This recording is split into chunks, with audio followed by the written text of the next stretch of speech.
Hello, everyone, and welcome back to another episode of Canny Crystals, the podcast. I hope that you're all well. My name is Mart. I am your host, and this week I'm joined by a best-selling author, an intuitive energy healer, a psychic medium, and a musician. She writes books and blogs about energy healing, crystals, sound healing, metaphysics, and everything else paranormal. And now she's on our show. So please welcome all the way from the US, Karen Frazier. Karen, how are you? I'm well. Thanks for having me.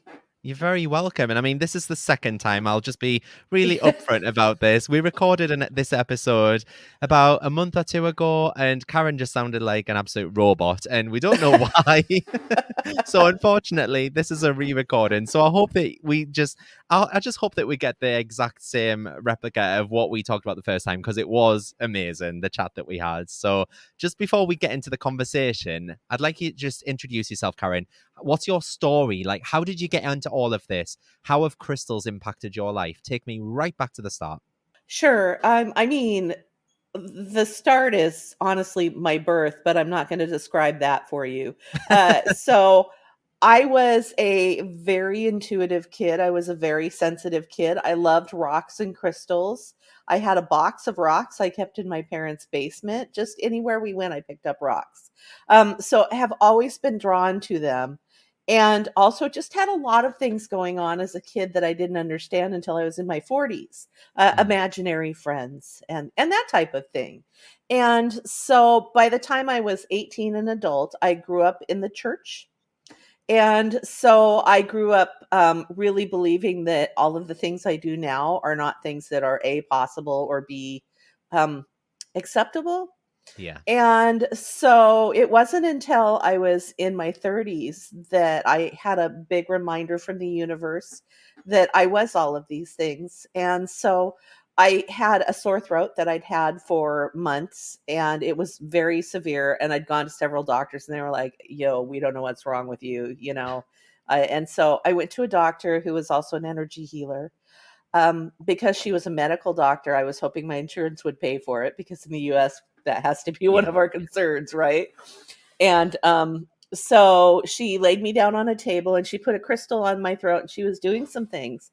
And my analytical brain was involved, and I was asking, why are you doing this? How is this going to help me? You can't stick a rock on my throat and put your hands on my head, and that's going to make me better, right? And so I was really thinking more she was going to use herbs or something. And so, because I didn't know anything about any of this energy healing stuff. Mhm. And she was very polite and very kindly told me to shut up and just let it happen. But she said it much more nicely than that. But that was the message. And so I thought, okay, well, I'm here. If my insurance isn't paying for this, that means I am. So I might as well just go with it. And so I did. And in the middle of this session, I felt almost like something, I can't even explain it, but I felt like something inside me just like broke, this whoosh. And I Mm. started to cry. And I started to ugly cry, like, whoa. And for 3 days on and off, I ugly cried. And at the end of that 3-day period, my sore throat was gone, and it never came back. And Wow. so I thought, okay, there's something to this. And so I started to explore, because I'm a very curious person. And so I just really started to explore. And this was in the very early days of the internet, when you had to get your information on like Yeah. AOL or Prodigy or things like that. So, but I was able to start to understand things, and just spent years and years building my knowledge.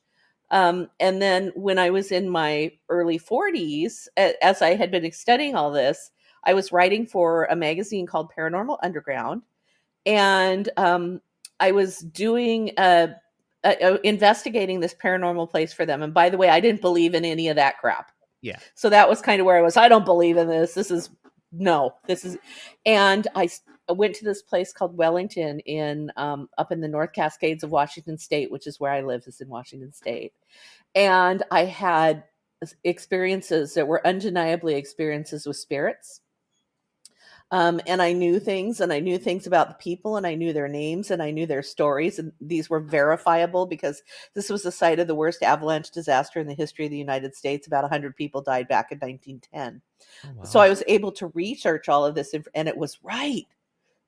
And so Oh God. at that point I thought, okay, well, here I go. I understand now that I have psychic abilities. I understand that energy healing is a thing. And so I wrote a book about it. I tried to be real closeted and quiet about it because I knew it was going to be tough for my family, and I thought Yeah. people were going to think I was a little off my rocker and all of those things. And I wrote my first book. I didn't know I was writing a book. I sat down to write a book, or sat down to write a blog, and emerged like 4 days later to my husband and children looking starved because apparently they can't feed themselves without mom. And I had a book. And so I put that out. And from there, I mean, look, I couldn't deny or hide anything. My truth came out in this book, and it's Mm. been ever since. I know you've got a few books as well, though, haven't you, Karen? You haven't just got the one. Yeah. I remember actually about 3 years ago, I read your Reiki Healing for Beginners, and that was when Yeah. I was just starting to get into my own Reiki journey. But the one book that does stand out for me, and the one that I want to talk about today, is your Crystals for Beginners book, because I just think it's the perfect place for people to start who, maybe haven't even considered crystal healing before. So, would you like to Yes. tell us, like, how can we truly harness the energy of crystals? I would say just start playing with them. Get some crystals, pick out a crystal that you're drawn to. You can also look it up in a book. But honestly, just pick out a crystal you're drawn to and hold it and see what it does for you. Keep it in your space. And then once you recognize and can feel that it's actually doing something, then start to look at the background. So I always say approach it intuitively first and then fill in the background information, because what I like to do is, for me, every practice I've ever engaged in, I like to get a foundation first in place where I understand that it works and I understand how and why by reading all sorts of stuff, right? Yeah. And then once you have that foundation, you can find the freedom in the practice and you can make the practice your own. And so, Crystals for Beginners is really creating a foundation so that people can find the freedom in a practice. Yeah, it's exactly that as well. Because I think the one question that I get asked the most is, which crystal should I be working with? And it's like, how do you personally determine which crystal best suits someone else's needs and their emotional needs? Yeah. But at the same Yeah. time, I always say to them, you have to choose intuitively, don't you? You have to see what's calling out to you, see what you resonate with. And I think that's probably Yes. the best way to choose. Is that the way that you choose? That's the way that I choose, and even when people come to me, like, so clearly I have all of this knowledge about crystals because I've written, what, maybe 6 books, 6, Yeah. I think about 6 books about crystals, and so I know a lot about them. I'm really a geek. I love geology. I love all of the little nerdy things about crystals, like their lattice structure and why they are the color they are and why they have an energy they do and all of that stuff. But even when people come to me with all of that knowledge that I have, I always will go with what I feel is the right Mm, crystal for them before I look it up. And there is an occasion, like sometimes I'll have somebody who will come to me from far away. Like if you came to me from the UK, I may not necessarily have as great of a read of your energy because we're talking here versus face to face. yeah. Although that's not always the case. Sometimes I still can. And so if I don't get an intuitive hit and they ask me, hey, I'm having anxiety, which crystal should I use? I will go back to my knowledge if I don't get anything intuitive, but I also always work intuitively, and I always encourage people to walk into that crystal store and kind of walk in whatever direction they feel pulled and pick up whatever they feel pulled to pick up and see how it feels to them. Yeah, our intuition has a lot to answer for, because sometimes Yeah. I'll be doing a tarot reading, for example, and I can just see like a number in my head, and I'll mention that number. And then when the person gets the video and they read it, they're like, oh my God, that number is so significant to me. I see it all the time. And it's just Yeah. weird, isn't it? So I always say, trust your intuition, trust your gut, just go with first thoughts. So, how do crystals kind of resonate with our energy and our chakras then? Going a little bit deeper here. How do they resonate with each of the chakras across our body? So honestly, the easiest way to, if you truly believe that you don't have the intuition, which a lot of people have that belief, which by the way is absolutely a belief that is limiting your intuition. But Mm. if you truly just are not feeling the intuition, you can pick crystals by color and get crystals that match your chakra color. So, for instance, if you have root chakra issues, then you can pick out a red crystal or a black crystal, and those crystals are going to help to balance that chakra. And you can go a little more in depth with that too, right? If you think it's an overactive root chakra, if you're or an underactive root chakra, you can choose a translucent crystal to increase that chakra energy, and you can use a opaque crystal to absorb more of that energy. So if you, but honestly, you don't need to even go that far. Just pick a crystal that's red or black for that one. Orange or brown for your sacral chakra, gold or yellow for your third chakra, green or pink for your heart chakra, blue for your throat chakra, indigo or violet for your third eye chakra, and clear or white for your crown chakra. And if you pick out those things and crystals in those colors, it can help balance those issues. And one of the things that I like to do is I like to do one for each chakra and just lay there and visualize the energy flowing through. Yeah, that's one of my favorite meditations. I usually do it on a Sunday afternoon. I'll just lie on my Yeah. bed and I pick one crystal for each chakra and I'll just lay there with some like a healing frequency on in the background. It's just so relaxing. I always feel like I'm ready to take Yeah. on the week ahead. It's just really, really nice to Yeah, end the week. it's one of my favorites as well, and I also like to do, like, chakra grids that you can lay out in a space. For instance, you can lay one out under your bed where it's just Mm, balancing while you sleep, and if you do that, which I think is a great thing to do, just make sure that you pull them out about once a week and cleanse them, yeah. more if you're going through something, right? If you're having a lot of energetic disruption from things, job change, stress in the house, all of those things, you want to cleanse them more frequently, but always cleanse them at least once a week and reset them. And it's a great way to align while you sleep. I was going to actually ask you about crystal grids because I do get messages all the time. So, what is the significance of, working with crystals as opposed to working with crystal grids? How can we use crystal grids for manifestation? Because I mean, I've got one right here on my desk right now, but I don't really understand how it Yeah. works. So it's all about synergy, right? It's about being better than the sum of its parts. And it's also about intention. So for me, what I really feel like is grids are reminders of our intention, and Hmm. they're energetic reminders of our intention. So if you like, what's yours laid out for on your desk? What is it for? It's for money. And I've basically got a little affirmation Okay. on the bottom saying like money flows effortlessly to me. I'm a money magnet. So I've got like citrines, green aventurine, pyrite, and I've got a couple of sigils on. Do you deal with sigils in the US? I don't know if you know. Yeah. Yeah, yeah, Yeah. yeah. Yeah. So, for that one, like, I would assume your very center stone is going to be the citrine, It right? is. Because Yeah. citrine is a great prosperity crystal. And then the next ring around those, whatever shape you lay them out in, that helps to refine the initial intention. So that initial intention is prosperity. Hmm. The next ones, for instance, if I'm working with prosperity, I might want it to have to do with prosperity at work. So I might lay some crystals around work Okay. that resonate with work. And then the outer layers, and so you can do as many layers of that as you want. I tend to like simpler is better. I think when we get too specific with our intentions, the universe can deliver us something much better than we can conceive of. So I try not to be too specific with intentions. But the final outer layer basically either directs the energy, so you can put points facing out so Hmm. that it directs it out into the room, or it can contain the energy within the grid as well. So you might put black tourmaline if you wanted to contain that energy into the space of a grid. For instance, if you had Mm. your center one, so say you set this up under your desk versus at your desk, and you wanted to push that up to you, you might put your center one being a citrine point that Faces points up. it up so it comes up towards you, and then contain that with black tourmaline or hematite or something around the outside so that it's within the space to keep the energy from being more diffuse and sending a more powerful energy up towards you. Oh, I love that. I'm going to have a good play around when we come off this call, actually, and get some other crystals. Because, Yeah. yeah, it's not set up effectively. I can tell just by what you've just said there. So I need to have a play around with that. So, Yeah. where do you kind of see the practice of crystal divination like going in the future? Because I just think even since I was young, so I'm 36 now, but I mean, when I was 14, You still 15, are young. well, when I was 14, 15, I used to go into little like witchy style shops.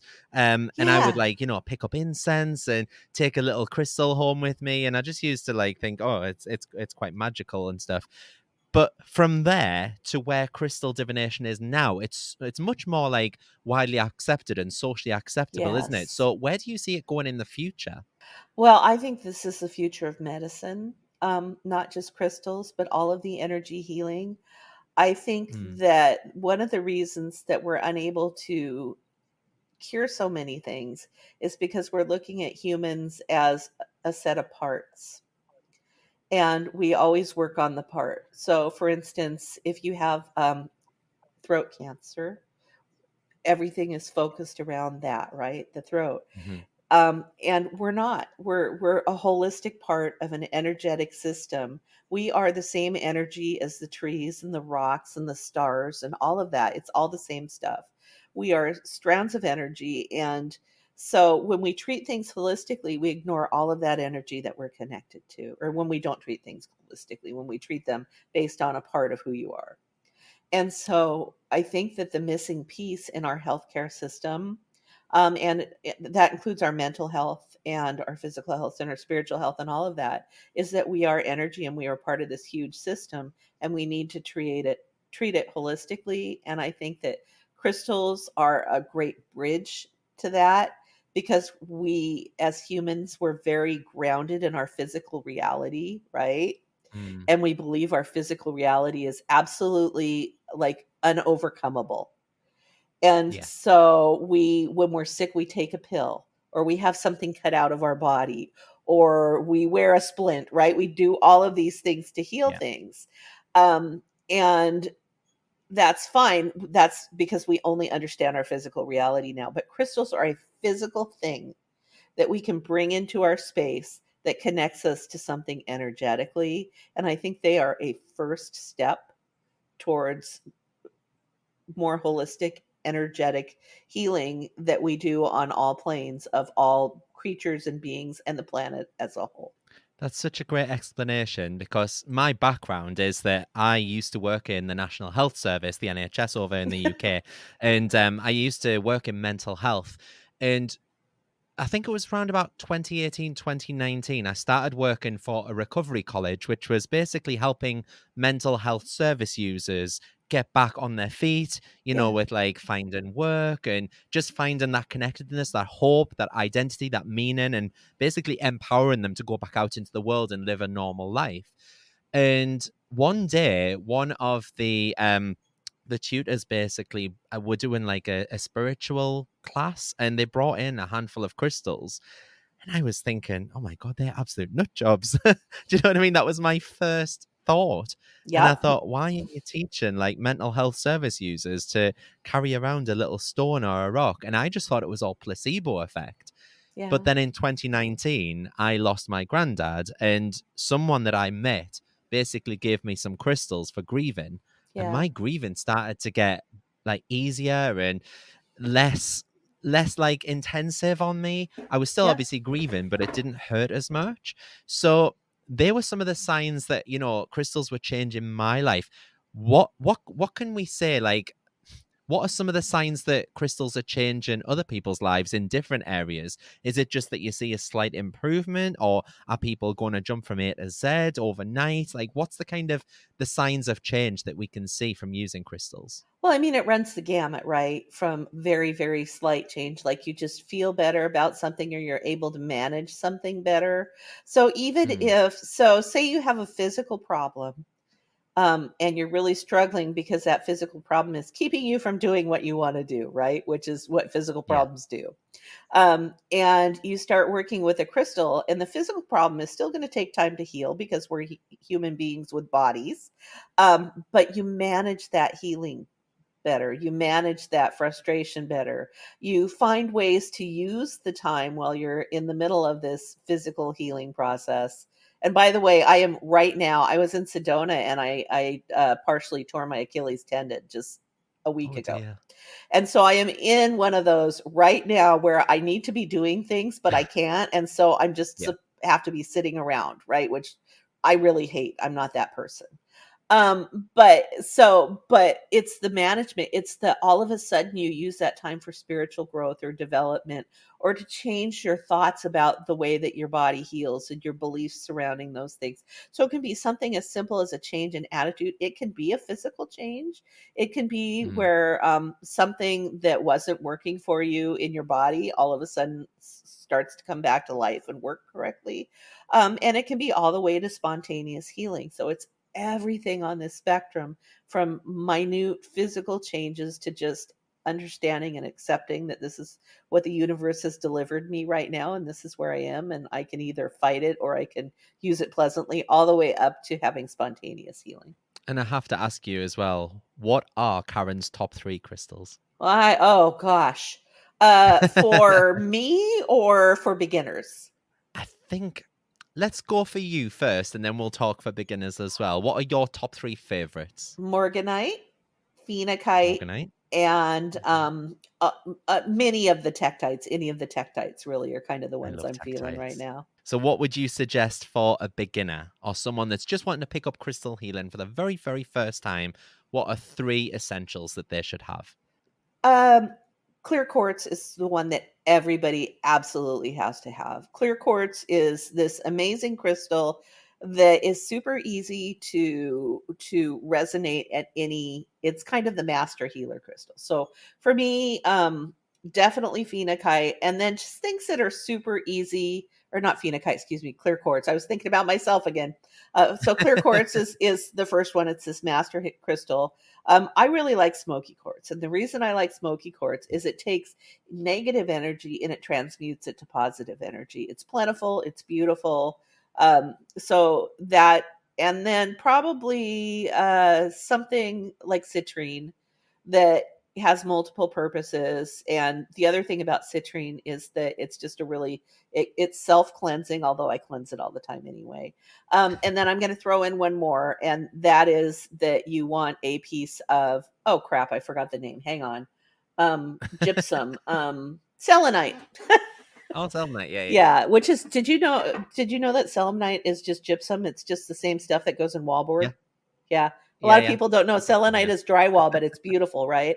And the Yeah, reason I like selenite is because you can use it to cleanse all your crystals. I put the crystals I wear on a selenite dish every night, things like that. So kind of yeah. four, not three. I'll let you off with that one. You can have that. Okay. I noticed on your website as well, Karen, that you're also an intuitive energy healer as well. So Yes. is that kind of Reiki or what does that involve? It involves everything I've learned. So, unless somebody specifically says to me, I would like you to do Reiki on me and only Mhm. Reiki, I always ask, can I use other modalities? So, what I do is I sit with people, and I can even do it at a distance like we would be here. I sit with people, they tell me their story. I feel things in my body because I am an empath and I am a physical empath. So if I'm in a room of people and all of them don't feel well, I feel terrible.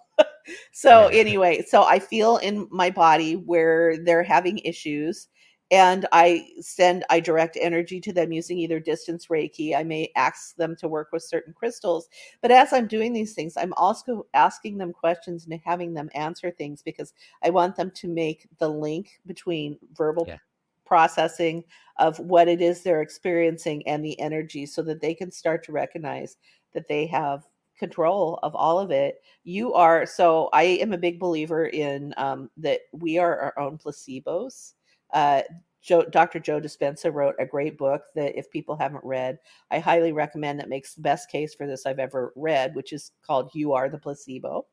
Mhm. We can heal anything through our thoughts and our prayers, and not our prayers, our energy, the way that we direct our energy, and I think that we need to rethink what healing means, because we always think healing means something specific. So for me right Yeah. now, what's healing is that I can walk without my leg hurting, right? And I can do the dishes and go hiking and do all the things that I like to do rather than sitting around with my foot up. So I very specifically human care, and that's what healing is to me. But really, maybe Yeah. what the healing is that I'm having this time where I have time on a Sunday because I'm not out shopping or hiking or working in my yard. It's fall, I have this time instead to sit and reflect and get back more into some of my spiritual practices that bring Yeah. about something. So we need to redefine healing and recognize that we have all the tools we need to heal Yeah, ourselves. I love that. And that's a bit like self-love as well, isn't it? Because Yeah. obviously if you're doing something for you, you're taking time out for yourself, you're Yeah. then going to be able to like show up better for other people. So, Yes. what are your goals and dreams for the future then, Karen? Where do you see yourself in say 5 years time? Gosh, I mean, it's a great question. I've been doing a lot of traveling and teaching. And I'd like to do that more because, well, first of all, I just love to travel, and so that's super selfish of me. But but also I like to be in the energy of people that I haven't met before, and I like to feel that energy rise. And I like to sit in a room with people who have certain conceptions Yeah. about what reality is, and to see that shift as we have conversations and to see things awaken in them. So for me, ultimately, in 5 years, I'm mostly traveling and teaching all over the world. Right now, I do it I all love around the that. U.S. I'd like to do it all around the world. Go international. It's the only way. That's right. Finally, Karen, what advice would you give to someone who wants to start their journey with crystal healing? And what can they expect from your book as a guide? My advice would be to just be open to it. Come in with suspend that disbelief and come in with an open and trusting heart, and release expectations, because expectations, when we have expectations, it often blocks our awareness of what's actually happening. So if you Yeah. expect one thing to happen and that's not happening, but something else is, you're not seeing that something else, right? And so I would say come in with an open heart and without expectations, and just explore and play. Pick up a crystal that you're drawn to and see what it does for you. And really just be open to what that is, recognizing that it can be something really tiny or something really huge, and just allow all of those things. And then give yourself a foundation, start to understand why this happens, so that then you can find the freedom in the practice and find the practices that work for you. Amazing. And how can people find you, Karen? What social networks are you on? Well, so I have a website. It's authorkarenfrazier.com. I am on Instagram and Facebook. I think on Instagram, I'm author K Fraz, KFRAZ. And I think just author Karen Frazier on Facebook. It's not called Twitter anymore. I have an X, but I never ever use it. It's just, I just haven't used it in years. So mostly Instagram, Facebook, and my website. Amazing. Well, I'll pop all of Karen's links in the show notes as well, so everyone listening can find it. But Karen, I just want to say thank you so much for coming on the show, and I'm sorry about the first time round. This episode's turned out better than that anyway, so it was just meant to be. See, that's the universe. That's healing right there. It's right. The first one, when we finish the first one, I'll tell you really quickly, because I know you have a time limit, and it's probably late there for you. When we Oh finished no. the first one, I I thought, that didn't go quite like I wanted it to. I didn't quite say the things Oh, I wanted to, because I was in the middle of a very busy work day that day when I talked to you. okay. And so when Hannah contacted me and said, "Hey, this didn't work out," I was like, "Great." You manifested this, didn't I you? did. It was all me. I should be apologizing to you. I'm sorry. It's absolutely fine. It's an absolute pleasure to speak to you as per usual. I've really enjoyed our chat, so thank you so much. Thank you. And for everyone else, if you've enjoyed this episode, please don't forget to rate, review, or subscribe. I really would appreciate it. And I will see you all next Friday for another episode. Have a great weekend, everyone. Bye.